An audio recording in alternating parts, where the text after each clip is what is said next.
Hey guys, just making a quick video about the POUND HDMI cable for PS2. Now I've got their Xbox cable, and the Dreamcast one is apparently quite good, so I'm in no way meaning to talk bad about these guys. They make good stuff. But here's the deal. While other cables of this type made by POUND or other companies often just kind of act as a pass-through where, it's like you'd have an original cable in there where it just sends the signal to your TV at whatever resolution it was originally at, the POUND cable upscales it to 720p.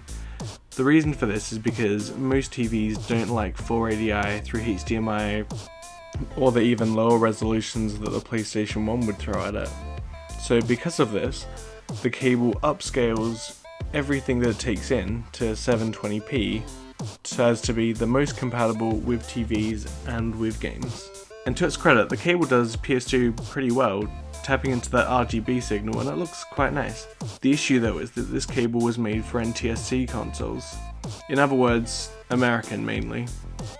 American PS2 games generally run at 480i, but run at 60Hz, which is why they're often better versions of the games we got in PAL regions, as they run a lot smoother, and games were often made for NTSC regions first, and PAL second. Places like Europe and Australia. And in Europe and Australia, games ran only at about 50Hz, so games often ran about 5 frames slower here, meaning much slower games. Now this is all well and good, but the POUND cable, like I said, upscales to 720p, which with NTSC games works well, but due to PAL games having a larger resolution, and this being designed for NTSC, the top and the bottom appear to get cut off with this cable. If you look for objects near the edge of the screen on each recording, you'll see that. For a lot of games, this probably isn't much of an issue, and when I say the top and bottom, it's a pretty small amount of screen, let's be honest.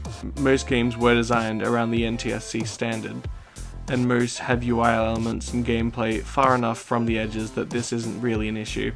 But this will be an issue for some people who want all the visual information or who are playing a game where this actually affects the experience. This video is not about comparing whether you can get better quality with a POUND cable or component cables.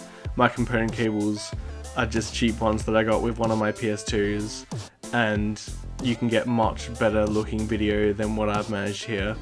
It's more about the loss of visual information for PAL games, and I hope if they make a version 2 of this cable, they find a way to address this issue. I'm still going to use it, I still like it, and I still recommend it if you can deal with the shortcomings.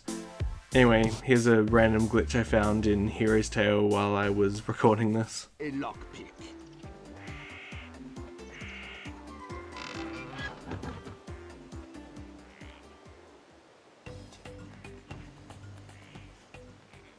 Well, I am not a fan of new money, but it is money after all. So, go inside and buy a lockpick.